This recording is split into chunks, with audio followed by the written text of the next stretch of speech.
Les États-Unis n'étaient pas leur première tentative au Nigeria, ils l'ont fait dans d'autres pays également, alors, le Yémen, la Somalie.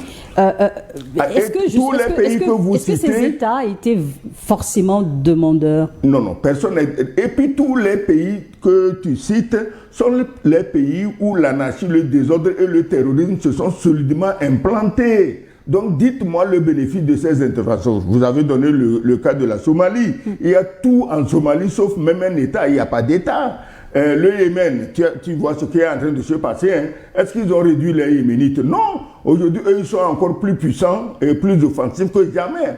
Le Nigeria, ils sont intervenus. Ils ont dit que, bon, il y a quelques terroristes qui menacent les chrétiens. Ils n'ont pas bombardé le Nigeria dans une zone chrétienne. Ils ont bombardé le Nigeria dans une zone musulmane.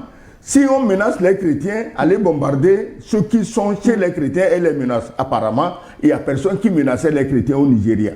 Mais on avait envie de bombarder, on a bombardé. Aujourd'hui, qu'est-ce qu'on va nous servir pour le Mali?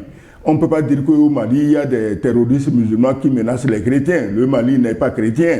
C'est vrai, il y a quelques mini-pourcentages de chrétiens au Mali. Ils sont majoritairement musulmans. Dis-moi l'argument qu'on trouve pour aller bombarder le Jinim. Et pourquoi le Jinim?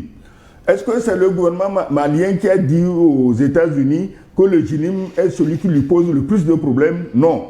On veut éviter ceux qui posent des problèmes et bombarder ceux qui posent moins de problèmes pour qu'il y ait toute une pagaille générale. Et c'est de la surenchère, de la violence qu'on veut créer au Mali. Le Mali se bat seul depuis des années. Il est sur le point de s'en sortir. Et ce n'est pas aujourd'hui qu'il aurait besoin d'une intervention, qu'elle vienne de Dieu ou du diable.